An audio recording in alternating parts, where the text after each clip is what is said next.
Hello guys, welcome back to our channel. நான் தாங்க விரு. நாம் எனக்கு இதுள்ள பார்க்க போகுது டிமாண்டி காலனி பார்ட் 2ஓட ஃபுல் எக்ஸ்ப்ளனேஷன் தான் இந்த வீடியோவில் பார்க்க போகிறோம்.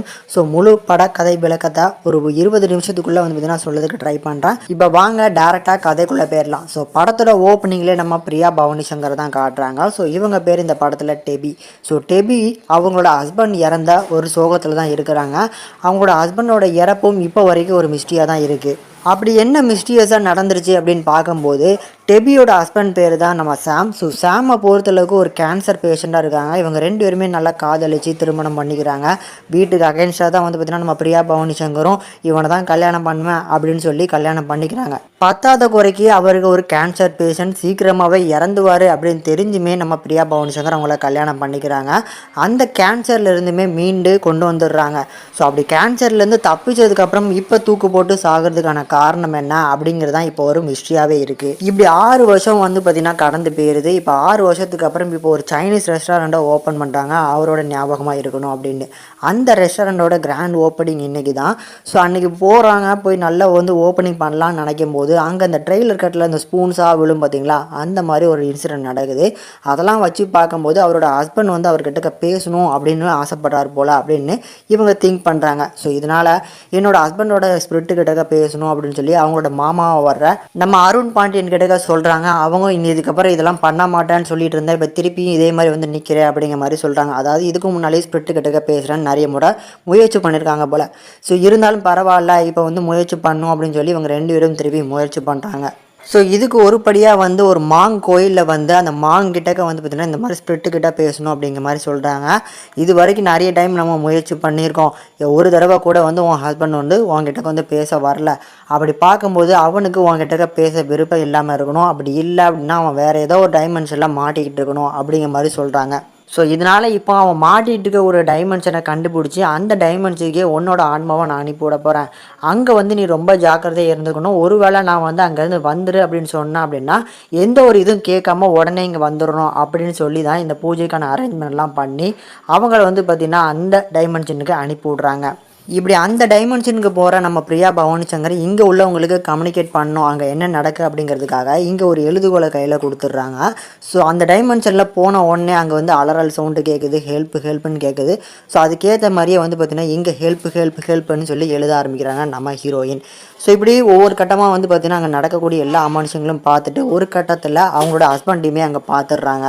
நம்ம பிரியா பவானி சங்கர் ஹஸ்பண்டை பார்த்துட்டாங்கன்னு சொல்லி அவங்க கிட்ட பேசணும்னு முயற்சி பண்ணுறாங்க. அதுக்குள்ளே இங்கே மாங் வந்து அது ஹஸ்பண்ட் இல்லை, இங்கே வந்துருன்னு சொல்லி எச்சரிக்க ஆரம்பிக்கிறாங்க. ஆனால் அதையும் மீறி பார்த்தீங்கன்னா பக்கத்தில் போகிறாங்க. இப்படி அந்த டைமென்ஷனில் மாட்டிகிட்டு இருக்க நம்ம பிரியா பவானி சங்கர் முதல்ல இங்கே ஹெல்ப்புன்னு எழுதிட்டு இருந்தாங்க பார்த்தீங்களா, அந்த ஹெல்ப்பெல்லாம் விட்டுட்டு இட்ஸ் வில் பி ரிப்பீட் அப்படின்னு சொல்லி எழுத ஆரம்பிக்கிறாங்க. அது ஒரு கட்டத்தில் அந்த டிராயிங் முடிய ஆரம்பிக்க அந்த ஹெல்ப் எல்லாமே வந்து ஒரு டிராயிங்காக கன்வெர்ட் ஆகுது. ஒருத்தரோட உருவம், அதுலேயுமே ஒருத்தரில் ஒரே மாதிரியான உருவம் கூட 2 பேரோட உருவத்தை அந்த ஹெல்ப்புங்கிற டிராயிங் காட்டுது. அதில் ஒரு உருவம் நமக்கு ஏற்கனவே தெரியும், நம்ம சீனிவாஸ். ஸோ போன பாட்டில் உள்ள நம்ம ஹீரோ. 2வது பாட்டில் வந்து பார்த்திங்கன்னா அவருக்கு ஒரு அண்ணன் இருக்காங்க அப்படிங்கிற மாதிரி காட்டுறாங்க. அவங்க பேர் வந்து ரகுவை பொறுத்தளவுக்கு ஒரு பணக்கார வீட்டு பையன். ஸோ அப்பா இப்போ இறந்து போயிட்டாங்க அப்படிங்கும்போது சொத்துலாம் வந்து யாருக்கு எங்கெங்கே போகுது அப்படிங்கிற மாதிரி இப்போ சொத்தை பிரித்து கொடுத்துட்ருக்காங்க. அந்த நேரத்தில் வந்து இவங்களுக்கு சொத்து அப்படிங்கிறது ரொம்ப கம்மியாக தான் இருக்குது. இவங்களுக்கு ஒரு தங்கச்சியும் இருக்குது, அவங்களுக்கும் சொத்து கம்மியாக இருக்குது. ஆனால் 80% சொத்து வந்து பார்த்திங்கன்னா நம்ம சீனிவாஸ் பேரில் அவங்க அப்பா எழுதி விட்டுட்டு போயிடாப்புல.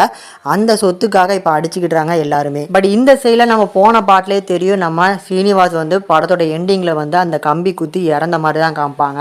ஆனால் அவர் இன்னும் சாகலை, அவர் கோமா ஸ்டேஜில் தான் இருக்காரு அப்படின்னு சொல்லி நம்ம பிரியா பவானி சங்கரும் அவங்களோட மாமாவும் சேர்ந்து ட்ரீட்மெண்ட் கொடுத்து அவங்கள குணப்படுத்திட்டு வர மாதிரி இப்போ காட்டுறாங்க. இப்படி நம்ம ஸ்ரீனிவாசனை கூப்பிட்டு 6 வருஷம் ஓடி போயிடுது. இந்த 6 வருஷத்தில் வந்து பார்த்தீங்கன்னா இன்னும் பெட்டில் தான் நம்ம ஹீரோ இருக்கிறாப்புல. ரொம்ப கிரிட்டிக்கலான சுச்சுவேஷனில் தான் வந்து அட்மிட் பண்ணியிருந்தாங்க. பட் உயிரை காப்பாற்றி வச்சுருந்தாலும் அவர் வந்து எந்திரிச்சு நடக்கிறதுக்கு வாய்ப்பே இல்லை. அதனால ஸ்ரீனிவாசை கருணை கொலை பண்ணணும் அப்படின்னு சொல்லி அவங்க அண்ணா கோர்ட்டில் வாதாடுறாப்புல. அதுக்கு ஆப்போசிட்டில் நம்ம அர்ச்சனா அவங்களோட தங்கச்சி வந்து அவர் வந்து பார்த்திங்கன்னா இந்த பாசத்துலலாம் இது பண்ணலை, அவர் இறந்து போயிட்டாருன்னா அவரோட ஸ்கின் ஆஃபாக இருக்கக்கூடிய அண்ணனுக்கே மொத்த சொத்து வந்துடும் அப்படின்னு சொல்லி தான் கருணை கொலை பண்ணணும்னு நினைக்கிறாங்க. அவர் உயிர் பிழைக்கிறதுக்கு நிறைய வாய்ப்பு இருக்குது அப்படிங்கிற மாதிரி அவங்க வாதாடுறாங்க. இதில் ஒரு கட்டத்தில் வந்து பார்த்திங்கன்னா நம்ம ரகு வந்து வின் பண்ணிடுறாப்புல அந்த கேஸில். கருணை கொலை பண்ணுங்கள். ஏன்னா அவர் வந்து இந்த அளவுக்கு 6 வருஷத்துக்கு மேலே வந்து அந்த பெட் அண்ட் பெட்லேயே இருந்துட்டு இருக்காப்புல. ரொம்ப சீரியஸான கண்டிஷனில் ஏன் இருக்கணும் அப்படின்னு சொல்லி கருணை கொலை பண்ணுறதுக்கு கோர்ட்டில் ஸ்டே ஆர்டர் வாங்கிடுறாங்க. ஸ்டே ஆர்டரோட அவரோட சித்தப்பாவோட நம்ம ரகு வந்து அவரோட தம்பியோட உடலை வாங்கணும்னு நினைக்கிறாப்புல. ஆனால் அதுக்கு முன்னால் நம்ம பிரியா பவானி சங்கரும் அவங்களோட மாமாவும் அந்த உடம்பை கொடுக்க மாட்டோம், அவர் வந்து உயிர் பழைக்கிறதுக்கான வாய்ப்பு இருக்குது அப்படிங்கிற மாதிரி சொல்கிறாங்க. அவன் உயிர் பழப்பான, அவன் செத்தே ஆகணும், அவனோட சொத்து எனக்கு வரணும் அப்படிங்கிற மாதிரி கேட்க நம்ம பிரியா பவானி சங்கர் கத்தி சொல்கிறாங்க, அவன் செத்துட்டான்னா நீ செத்துடுவாடா அப்படிங்கிற மாதிரி சொல்ல ஆரம்பிக்கிறாங்க. 2015 6ஆம் தேதி 6வது மாதம் நீ கிட்டத்தட்ட வந்து செத்து போயிருப்ப, ஆனால் உயிர் தப்பிச்சு இப்போ உயிரோடு இருக்க, அது கரெக்டாக இல்லையா அப்படிங்கிற மாதிரி நம்ம பிரியா பவானி சங்கர் கேட்குறாங்க. ஆமாம், அது எப்படி உங்களுக்கு தெரியும் அப்படிங்கிற மாதிரி தான் நம்ம ரகுவோட ரியாக்ஷன் இருக்குது.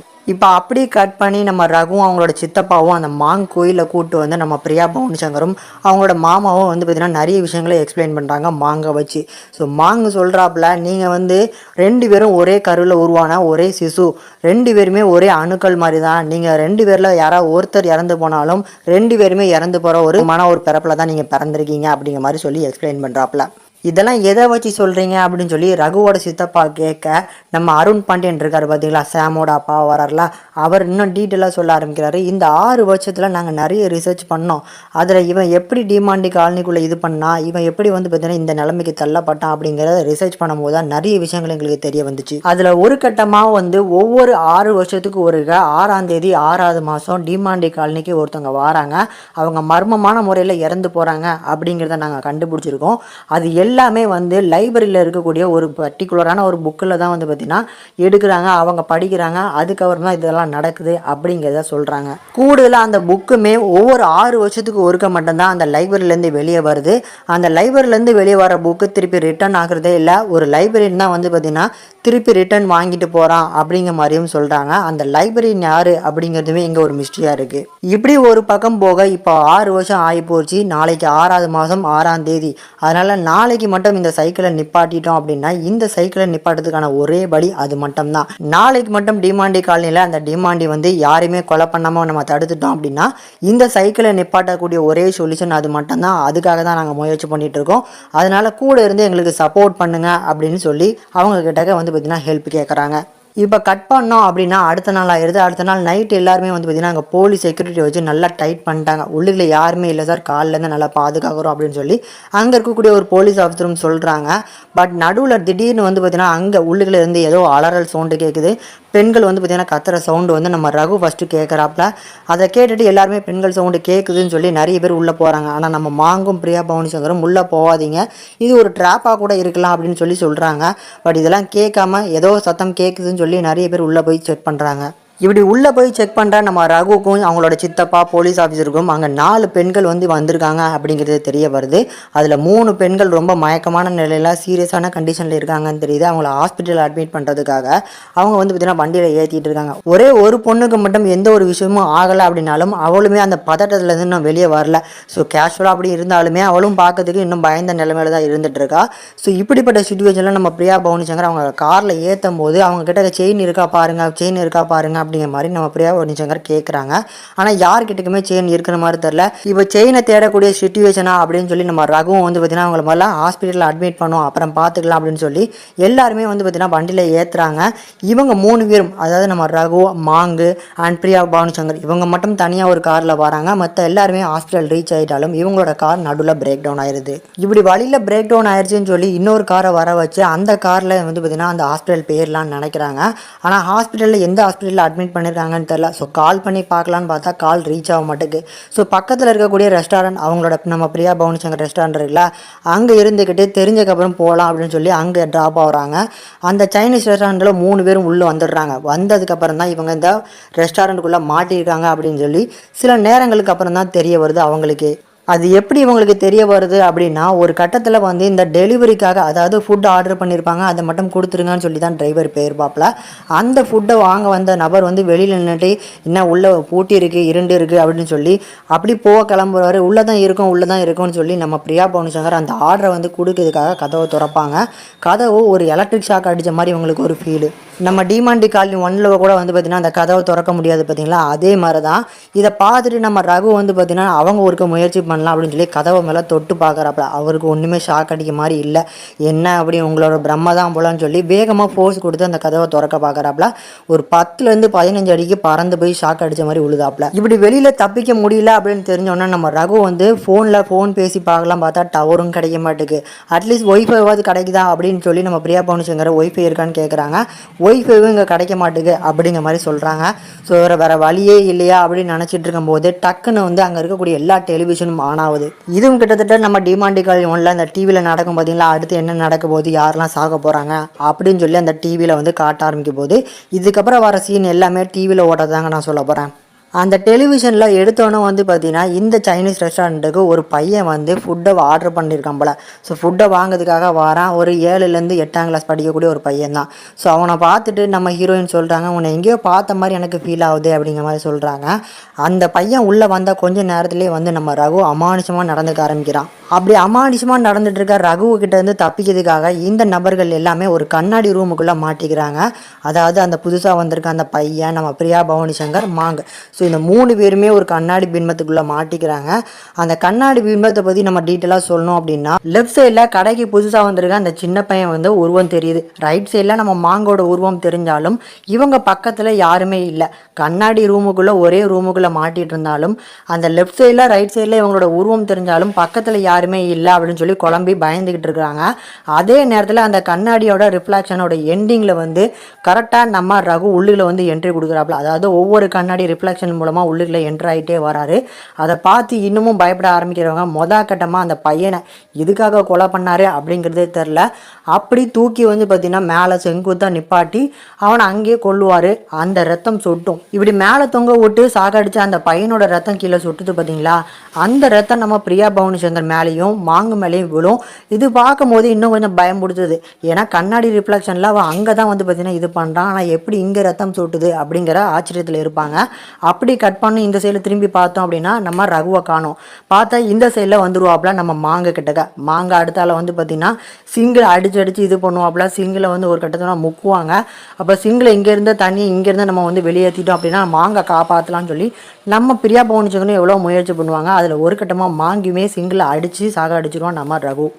இப்படி ஒரு பக்கம் போக கட் பண்ணால் அந்த ஹாஸ்பிட்டலில் காட்டுவாங்க. ஸோ ஹாஸ்பிட்டலில் வந்து அந்த பொண்ணுங்க 3 பேருமே ரொம்ப சீரியஸான கண்டிஷனில் இருக்காங்கன்னு சொல்லி சித்தப்பா கிட்டக்க சொல்லுவாங்க. சித்தப்பா வந்து உயிரோடு இருக்கக்கூடியது, அதாவது ஸ்டெடியாக இருக்கக்கூடியது ஒரே ஒரு பொண்ணு இருக்கா. அவகிட்ட என்ன நடந்துச்சுன்னு கேட்டு தெரிஞ்சுக்கலாம், இப்போ வேறு விட்டால் வழி இல்லை அப்படின்னு சொல்லி அந்த பொண்ணுக்கிட்ட என்ன நடந்துச்சு டீட்டெயிலாக சொல்லு அப்படிங்கிற மாதிரி கேட்குறாங்க. அதுக்கு அந்த பெண்ணு நான் சொன்னால் நீங்கள் நம்ப மாட்டீங்கன்னு சொல்கிறா. பரவாயில்ல நீ சொல்லு, அதுக்கப்புறம் பார்த்துக்கலாம் அப்படின்னு சொல்கிறாங்க. அந்த பெண் சொல்கிறா, 40 கிலோமீட்டர் தள்ளி இருக்கக்கூடிய காலேஜ் ஹாஸ்டலில் தான் நாங்கள் இருந்தோம். அங்கேருந்து இங்கே எப்படி வந்தோம் அப்படிங்கிறது எங்களுக்கு தெரியவே இல்லை அப்படிங்க. 40 கிலோமீட்டர் தள்ளி இருக்கக்கூடிய ஹாஸ்பிட்டல்லேருந்து எப்படி மறைமுகமாக இங்கே வந்தாங்க அப்படின்னு இந்த சித்தப்பாக்கும் பயங்கரமான கன்ஃபியூஷன். முதல்ல டீட்டெயிலாக என்ன நடந்துச்சுங்கிறத ஃபுல்லாக சொல்லு, அப்போனா தான் நாங்கள் வந்து புரிஞ்சிக்க முடியும் அப்படின்னு சொல்லி அந்த பொண்ணுக்கிட்ட கேட்குறாங்க. அந்த பொண்ணு வந்து பார்த்திங்கன்னா, நாங்கள் ஹாஸ்டலில் இருந்து ஒரு புக்கு எடுத்து படித்தோம். அந்த புக்கில் படிச்சுட்டே இருக்கும்போது எப்படி இந்த டிமாண்டி காலனிக்குள்ளே வந்தோன்னே தெரில, ஹாஸ்டல்லேருந்து அப்படி மறைமுகமாக இங்கே வந்துட்டோம் அப்படிங்கிற மாதிரி சொல்கிறாங்க. என்ன புக்கு படிச்சிங்க அப்படின்னு சொல்லும் போது நம்ம ஏற்கனவே லைப்ரரியில் தேடிட்டு இருந்தாங்க பார்த்தீங்களா ஒரு புக்கு, அதை புக்கை தான் வந்து பார்த்திங்கன்னா இவங்க எடுத்து படிச்சிருக்காங்க போல். உடனே உன் ஹாஸ்டல் எங்கே இருக்குது, அந்த புக்கு எங்கே இருக்குது அப்படிங்கிறத கண்டுபிடிக்கிறதுக்காக ஹாஸ்டலில் போய் செக் பண்ணால் ஹாஸ்டலில் புக்கும் இல்லை. ஸோ புக்கு இல்லை, அப்போ யார் வந்து எடுத்துகிட்டு போயிருப்பாங்க அப்படிங்கிறத சிசிடிவி கேமரா பார்த்தா கண்டுபிடிச்சிடலாம்னு சொல்லி அந்த பொண்ணு சொல்கிறாங்க.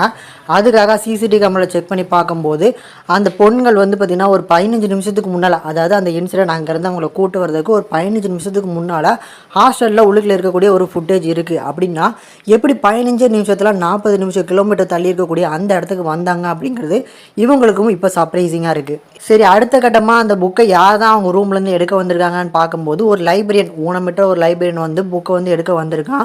அந்த லைப்ரரியன் சொல்லி தான் நாங்கள் புக்கை எடுத்தோம், அந்த புக்கை எடுத்து படித்தோம் அப்படிங்கிற மாதிரி சொல்கிறாங்க. அந்த லைப்ரரியன் நல்ல லைப்ரரியன் தான், இவங்க சும்மா சொல்கிறாங்க அப்படின்னு சொன்னவங்க அவங்க சொல்லி தான் நாங்கள் படித்தோம், இல்லைனா வந்து டிமாண்டி காலனியோட செயினை பற்றி எங்களுக்கு எப்படி தெரியும் அப்படின்னு சொன்னோன்னே சித்தப்பாக்கு இன்னும் பயங்கரமான சாக்கு. அந்த செயினை பார்த்தியா அப்படிங்கிற மாதிரி கேட்குறாங்க. இல்லை, அந்த செயினை நாங்கள் எடுக்கவே செஞ்சோம் அப்படிங்கிற மாதிரி சொல்கிறாங்க. அப்போ அந்த செயின் எங்கே அப்படிங்கிற மாதிரி சொன்னோன்னே அவ்வளோ நேரம் வந்து பார்த்திங்கன்னா அந்த மலையில் வந்து செயின் இருக்கா இல்லையான்னு நம்ம பிரியா பவானி சங்கர் பார்த்தாங்க பார்த்தீங்களா. அதை கேட்டு பயந்துக்கிட்டு அந்த செயினை தூக்கி நம்ம ரகுவோட பாக்கெட்லேயே போட்டிருக்காப்புல. இப்போ இவ்வளோ நேரம் இவங்க ரூமுக்குள்ளே மாட்டிட்டு இருக்காங்க. அதாவது நம்ம மாங்கு, பிரியா பவானி சங்கர் அண்ட் ஆல்சோ நம்ம ரகு 3 பேரும் அந்த சைனீஸ் ரெஸ்டாரண்ட்டில் எதுக்காக மாட்டிட்டு இருக்காங்கங்கிறது தெரிய வரல. பட் அந்த செயின் இருக்கிறதுனால தான் இவங்க மாட்டிட்டு இருக்காங்க அப்படிங்கிறத இங்கே கன்வே பண்ணுறாங்க. அண்ட் கூடுதலாக அங்கே கட் பண்ணோம் அப்படின்னா டிவியில் நடக்கக்கூடிய விஷயங்களும் கடைசியாக ஒரு கட்டத்தில் முடிய நம்ம ரகுவோட பாக்கெட்டில் செயின் இருக்குது அப்படிங்கிறதும் இவங்களுக்கு தெரிய வந்துடுது. அப்போ செயின் இருந்ததுனால தான் இவ்வளோ நேரம் நடக்கு, அந்த செயின் எதுக்கு எடுத்த அப்படின்னு சொல்லி நம்ம பிரியா பவானி சங்கர் அவங்கள்ட்ட கோவப்படுறாங்க. நான் எடுக்கவே இல்லை அப்படின்னு சொன்னாலும் இந்த செயின் நம்ம கிட்டக்க வரணும் அப்படிங்கிறது தான் மாங்க வந்து விதி. அதனால தான் இது பண்ணுறோம். நம்ம இப்போ உடனே ஒரு பூஜையை ஸ்டார்ட் பண்ணோம் அப்படின்னு சொல்லி ஏற்கனவே சீனிவாசன் பெட் அண்ட் பெட்டில் இருக்காங்க பார்த்தீங்களா, அங்கே ஒரு 3 மாங்க வச்சு பாதுகாப்புக்காக வந்து பார்த்தீங்கன்னா இருந்திருப்பாங்க. இப்போ அவங்க கிட்டக்க ஃபோன் பண்ணி அந்த பூஜையை ஸ்டார்ட் பண்ணுங்க, இப்போ நேரம் வந்துருச்சு அப்படின்னு சொல்லி சொல்கிறாங்க. இந்த சைடில் நம்ம மாங்க தனியாக வந்து பூஜை பண்ணுறாப்புல. இப்படி அந்த சைடில் வந்து நம்ம சீனிவாசன் பக்கத்தில் இருக்கக்கூடிய ஒரு 3 மாங்க பூஜை பண்ணி அவங்கள காப்பாற்றுறாங்க, நிறைய விஷயங்கள் பண்ணுறாங்க. அவங்க எல்லாமே சேஃபாக வந்து பார்த்திங்கன்னா இந்த இன்சிடெண்ட்டை கண்ணால் பார்க்கக்கூடாது அப்படிங்கிறதுக்காக சில வந்து கண்ணை மறைக்கிற மாதிரியான சில வந்து எக்யூப்மெண்ட்லாம் போட்டுக்கிட்டு அந்த இதை பண்ணுறாங்க. பட் இந்த சைடில் இருக்கக்கூடிய மாங்க வந்து எதுவுமே பார்க்கக்கூடாது அப்படிங்கிறதுக்கு எதுவுமே போடலை போல். அப்போம்போது வந்து இவங்க பண்ணிகிட்டே இருக்கும்போது ஒரு கட்டத்துக்கு மேலே டிமாண்டி காலனியோட ஆவியே வந்து பார்த்திங்கன்னா அந்த மாங்க பார்க்குறாப்புல. அவர் எப்போவுமே வழக்கமாக வந்து அந்த துப்பாக்கி வச்சு டொங்குன்னு ஒரு சொடும் கொடுப்பார் பார்த்தீங்களா, அந்த மாதிரி டொங்குன்னு அடித்தோன்னே இவர் 10 அடிக்கு போய் பறந்து விழுதாப்புல. ஒரு கட்டத்தில் வந்து இவரோட உடம்புக்குள்ளேயும் டிமாண்டி காலனியோட ஆவி வந்துருச்சு அப்படிங்கிறத இவங்களுக்கும் தெரிய வந்துடுது. உடனே நம்ம அந்த ஆவி வந்ததுக்கப்புறம் நம்ம பிரியா பவானி சங்கரை கழுத்தை பிடிச்சி தூக்கி அவங்கள கொலை பண்ணதுக்கு முயற்சி பண்ணுறாங்க. அவங்க கிட்ட இருந்து நம்ம வந்து காப்பாற்றணுங்கிறதுக்காக நம்ம ரகு வந்து பக்கத்துலேருந்து ஒரு பெரிய கம்பியை எடுத்து குத்தி கொலை பண்ணுறாப்புல நம்ம மாங்க. இதை பார்த்துட்டு நம்ம பிரியா பவானி சங்கர் நம்ம ரகுவோ மேலே வந்து பார்த்திங்கன்னா பயம் வந்துருச்சு. அப்போ நீ அந்த வீடியோவில் இருக்க மாதிரியே நீங்கள் தான் வந்து பார்த்திங்கன்னா எல்லாருமே கொலை பண்ணுவேன் அப்படின்னு சொன்னோன்னா, மாங்க கொலை பண்ணிட்டேன், இப்போ அடுத்து நான் தான் என்ன தான் கொலை பண்ணுவேன். அப்போ அந்த வீடியோவில் இருந்தால் அந்த 4ஆவது ஒரு பையன் இருந்தானே, அந்த பையன் யார் அப்படிங்கிறது மட்டும் இவங்களுக்கு கன்ஃபியூஷனாக இருக்குது. இதுக்கு இடையில் அந்த சைனீஸ் ரெஸ்டாரண்ட்டில் ஒரு வவ்வால் கூட்டமே வந்து பார்த்திங்கன்னா உள்ளே சர்வே ஆகிட்டு இருக்கும். அதாவது நம்ம ஜான் டிமாண்டியோட அந்த மந்திரத்தினால இவங்களை கொலை பண்ணுறதுக்கு தான் அதை முயற்சி பண்ணிகிட்டு இருக்கோம். அந்த மாதிரியான சமயத்தில் நம்ம ரகு அந்த வவ்வால் கிட்டக்க போராடிட்டு இருப்பாப்புல. ஆனால் நம்ம பிரியா பவானி சங்கர் இருக்கிற இடத்துல ஒரு வவ்வால் கூட வராது. காரணம் என்ன அப்படின்னு பார்க்கும்போது இந்த ரெஸ்டாரண்ட்டை ஓப்பன் பண்ணும்போது ஒரு அபூர்வமான ஒரு சாமி சிலையை வந்து இந்த இடத்துல புதைச்சிருப்பாங்களாம். அந்த சிலையை சுற்றி எந்த ஒரு வவ்வாலும் வரமாட்டுக்கு, எந்த ஒரு தீய சக்தியும் வர முடியாது அப்படிங்கிறத உணர்ந்துக்கிட்டு நம்ம ரகுவும் இந்த சைடில் வா அப்படிங்கிற மாதிரி கூப்பிடுறாங்க. அந்த இடத்துல சேஃபாக இருக்கிறாங்க அப்படிங்கிறது இப்போ இவங்க எல்லாருக்குமே தெரிய வருது. அப்போ நம்ம தப்பிக்கணும் அப்படின்னா இதுக்கு நேராக இருக்கக்கூடிய மேலே இருக்கக்கூடிய அந்த கிளாஸை ஓப்பன் பண்ண முடியும். அந்த கிளாஸை ஓப்பன் பண்ணி நம்ம வெளியே தப்பிச்சு போயிடலாம் அப்படின்னு பிளான் பண்ணுறாங்க.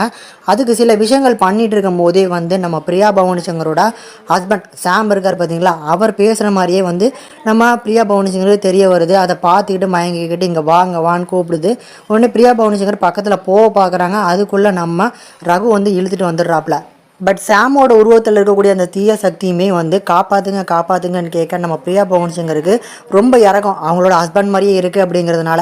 ஸோ இதனால் அப்போ ஒன்றுமே இல்லை அப்படிங்கும்போது நீ வேணால் காப்பாற்றுறதுக்கு இங்கே உள்ளவா, ஒன்றா நாங்கள் காப்பாற்றுறோம் அப்படிங்கிற மாதிரி சொல்கிறாங்க. அதால் வர முடியாது அப்படிங்கிறது இப்போ அங்கே வந்து பிரியா பவானி சங்கருக்கும் தெரிய வருது. அதுக்கு நடுவில் வந்து அந்த ஆன்மா வந்து பார்த்திங்கன்னா ஒரு விஷயத்த கன்வே பண்ணியிருக்கோம். அந்த 4ஆவதாக ஒரு பையன் வந்தான் பார்த்தீங்களா, அந்த பையன் வேறு யாரும் இல்லை, இவங்க வந்து இப்போ ப்ரெக்னெண்ட்டாக இருக்காங்க போல், இவங்க வயிற்றில் ஒரு குழந்தை இருக்குது அப்படிங்கிறதான் வந்து பார்த்திங்கன்னா அந்த பேய் வந்து சொல்லிட்டு போயிருக்கும். எப்படிடா 6 வருஷம் வந்து பார்த்திங்கன்னா இறந்து போயிட்டான், ஹஸ்பண்ட் இறந்து எப்படி ப்ரெக்னெண்ட்டாக இருக்காங்கன்னு பார்க்கும்போது அவங்க இறந்து போகிறதுக்கு முன்னாலே அவங்களோட வந்து ஸ்பாம்ஸ் எல்லாம் வந்து கலெக்ட் பண்ணி வச்சுருந்துருக்காங்க போல், ஆர்டிஃபிஷியலாக வந்து குழந்தை பெற்றுக்கணும் அப்படின்னு சொல்லி நிறைய டைம் முயற்சி பண்ணியிருக்காங்க. அதில் இப்போ ஒரு கட்டமாக இப்போ ப்ரெக்னெண்ட்டாக இருக்காங்க போல். அந்த நியூஸை தான் வந்து அவங்களோட சாமாவோட ஆன்மா வந்து சொல்லிட்டு போயிருக்கும். இதனால் 2 உயிரோடு இருக்காங்க அப்படிங்கிறதுக்காக நம்ம பிரியா பவானி சங்கரை சேவ் பண்ணோம் அப்படின்னு சொல்லி ரகு வந்து பார்த்திங்கன்னா அந்த செயினை எடுக்கிறதுக்காக எடுத்து நான் வந்து என்னோடய உயிரை வந்து சாக்ரிஃபை பண்ணால் நீங்கள் எப்படியா தப்பிச்சு போயிருங்க அப்படின்னு சொல்லிடுவாங்க. அதுக்காக அந்த செயினை எடுக்க போகும்போது திருப்பியும் டிமாண்டி காலனியோட உருவத்தால் வந்து பார்த்திங்கன்னா நம்ம ரகு வந்து தாக்கப்பட்டு ஒரு 2 அடிக்கு தள்ளி விழுவாப்பில். அதில் அவங்க பாக்கெட்டில் இருந்த ஃபோன் வந்து நம்ம பிரியா பவானி சங்கர் இருக்கக்கூடிய அந்த காலில் வந்து விழும். கால் பக்கத்தில் வந்து வந்தோன்னா அந்த கால் மெசேஜ் எல்லாமே வர ஆரம்பிச்சிடும். ஏன்னா இந்த சைடில் வந்து பார்த்திங்கன்னா பாசிட்டிவ் எனர்ஜி அதிகமாக இருக்குங்கிறதுனால இங்கே டவர் நல்லா கிடைக்குது போல். ஸோ கால் பண்ணி ரகுவோட சித்தப்பா கிட்டக்க இந்த மாதிரி நாங்கள் உள்ளுக்குள்ள தான் மாட்டிகிட்டு இருக்கோம், நீங்கள் வந்தீங்க, நீங்களும் வந்து பார்த்தீங்க, ஆனால் வந்து பார்க்கும்போது யாருமே இல்லைன்னு சொல்லிட்டு போயிட்டீங்க, ஆனால் நீங்கள் வந்து பார்க்கும்போது உள்ளே யாருமே இல்லைன்னு நினச்சி போயிட்டீங்க, ஆனால் நாங்கள் உள்ளுக்குள்ள தான் மாட்டிகிட்டு இருக்கோம். இது எல்லாமே வந்து பார்த்திங்கன்னா அந்த ஜான் டிமாண்டியோட அந்த மந்திர சக்தினால தான் உங்களுக்கு அப்படி தெரிஞ்சிருக்கு. நாங்கள் வந்து பார்த்திங்கன்னா தப்பிக்கணும் அப்படின்னா மேலே கூரை வச்சு பார்த்திங்கன்னா பிச்சுக்கிட்டு தான் வரணும், அதுக்கு உங்களோட உதவி தேவை அப்படின்னு சொல்லி அவங்கள கூப்பிட்டுருந்தாங்க. அவங்களும் ஒரு கட்டத்துக்கு வந்துடுறாங்க. அவங்க அந்த மேலே ஏறி அந்த கண்ணாடி கிளாஸை ஓப்பன் பண்ணி பார்த்தா பிரியா பவானி சங்கர் சென்ட்ரலில் இருக்காங்க அப்படிங்கிறது தெரிய வருது. ஸோ சித்தப்பாவும் மேலே இருந்து இந்த கயிறு மாதிரிலாம் கெட்டி அவங்கள காப்பாற்றுறதுக்கு மேலே தூக்கிட்டே இருக்கிறாங்க. அந்த சமயத்தில் வந்து பார்த்திங்கன்னா நம்ம ரகு அங்கே மாட்டிக்கிட்டாப்புல. ஜான் டிமாண்டி அவங்களையும் மாங்கியும் வந்து பார்த்திங்கன்னா பலி கொடுக்கறதுக்கான சடங்கை பண்ணுறாங்க. அதில் மாங்க பலி கொடுத்துட்டாப்புல. ஆனால் நம்ம வந்து ரகுவை வந்து பலி கொடுக்க முடியல. ஏன் பலி கொடுக்க முடியல அப்படின்னா, இவங்க 2 பேருமே ஒரே நேரத்தில் பிறந்தவங்கனால இவங்க 2 பேரும் சாவு ஒரே நேரத்தில் தான் பண்ண முடியும். அந்த சைடில் வந்து நம்ம சீனிவாசனை காப்பாற்றுறதுக்காக மாங்க பூஜைகள்லாம் பண்ணிகிட்டு இருப்பாங்க. அந்த பூஜையிலையுமே மாங்க வந்து பார்த்திங்கன்னா எல்லாருமே கொலை பண்ணதுக்கு நம்ம சீனிவாசனோட உடம்புல இருந்தும் நம்ம ஜான் டிமாண்டி பண்ணுவாப்ல. ஆனால் அதில் 2 பேர் வந்து பார்த்திங்கன்னா இது பண்ணிடுவாங்க, இறந்து போயிடுவாங்க. ஒரே ஒரு சின்ன மாங் மட்டும் அவன் உயிரை காப்பாற்றுறதுக்கு ஒரு அபூர்வமான கத்தியெல்லாம் வச்சு பூஜையில் வந்து பார்த்திங்கன்னா தொடர்ந்து பண்ணிக்கிட்டே இருப்பான். அதில் ஒரு கட்டமாக அந்த கத்தியை செங்குத்தாக வந்து பார்த்திங்கன்னா தரையில் ஆணியாக வந்து பார்த்திங்கன்னா அடிச்சுட்டு போயிருப்பான். அந்த கத்தியோட பவர்னால என்னமோ அவனை கொலை பண்ண முயற்சி பண்ண முடியல. அதனால் இங்கே ரகுவையும் வந்து பார்த்திங்கன்னா கொலை பண்ண முயற்சி முடியல. ஜான் டிமாண்டி இதனால் ஏமாற்றத்தோட, அதாவது மாங்க ஒருத்தர் மட்டுமே கொலை பண்ணிட்டு இங்கேருந்து போயிடுறாப்புல. அதை மேலே இருந்து நம்ம காப்பாற்றினாங்க பார்த்தீங்களா, நம்ம பிரியா பவன் சங்கர் இதெல்லாம் பார்த்துட்ருக்காங்க. ஜான் டிமாண்டியே வேறு யாருக்கோ வந்து பார்த்திங்கன்னா இந்த பலி சடங்கெல்லாம் பண்ணிட்டு இருக்கான், அங்கே இன்னொருத்தர் நான் பார்த்தேன் அப்படிங்கிறத அவங்க பார்த்துடுறாங்க. இப்படி ஜான் டிமாண்டி அங்கேருந்து போனதுக்கப்புறம் நம்ம ரகுவோட உடலை எடுத்து அவங்களுக்கு வந்து பார்த்திங்கன்னா இந்த எலக்ட்ரிக் ஷாக் கொடுத்து காப்பாற்றுவாங்கல்ல, ரொம்ப ஆபத்தான சிச்சுவேஷனில் இருக்கான் போல். ஸோ அதனால் எலக்ட்ரிக் ஷாக் கொடுத்து இது பண்ணுறாங்க. அதில் 2வது அட்டம்ல வந்து உயிர் பழைச்சிட்றான். இவன் உயிர் பழைச்ச அந்த சைடில் அதே சைடில் அங்கே ஸ்ரீனிவாசனும் காப்பாற்றப்பட்டுறான். ஸோ இப்படி கட் பண்ணோம் அப்படின்னா சில மாதங்கள் போயிடுது. இப்போ நம்ம போன பாட்டில் வர சீனிவாசன் எழுந்து நடக்க ஆரம்பிச்சிட்டாப்புல. ஆனால் வந்து இப்போ ரகு பெட்டில் படுக்க ஆரம்பிச்சிட்டாப்புல. இதுக்கப்புறம் நான் வந்து ஜான் டிமாண்டியை நான் வந்து அடுத்தது 6 வருஷத்துக்கு அப்புறம் நான் பார்த்துக்கிறேன். அந்த ஜான் டிமாண்டியை எனக்கு எப்படி கையாளணும் அப்படிங்கிறது ஒரு தடவை எனக்கு அனுபவம் இருக்குது அப்படிங்கிறது சொல்கிறாங்க. அதுக்கு நம்ம பிரியா பவானி சங்கர் சொல்கிறாங்க, ஜான் டிமாண்டிக்கு மேலே ஒருத்தர் இருந்தாங்க, நான் பார்த்தேன், அவனுக்காக தான் இவங்க எல்லாருமே அடிமை மாதிரி வேலை பார்க்குறாங்க அப்படிங்கிறத சொல்லி இங்கே கட் பண்ணி பார்ட் 3க்கு லீட் பண்ணுறாங்க. அண்ட் இந்த படத்தோட எண்டிங்கில் வரைக்கும் அந்த லைப்ரரியன் யார் அப்படிங்கிறதுமே மிஸ்டியாக வந்து பார்த்திங்கன்னா முடிச்சிருக்காங்க. கூடுதலாக அந்த புதுசாக இருக்கக்கூடிய அந்த கிங், அதாவது ஜான் டிமாண்டியே ஒருத்தர் கிங்குக்காக தான் வந்து பார்த்திங்கன்னா இதெல்லாம் பண்ணுறாருன்னா அந்த கிங் யார் அப்படிங்கிறதுமே இங்கே மிஸ்டியாக தான் சொல்லி முடிக்கிறாங்க. அந்த மிஸ்டிக்கான பதில் எல்லாமே பார்ட் 3ல தான் நம்மளுக்கு கிடைக்கும் போல்.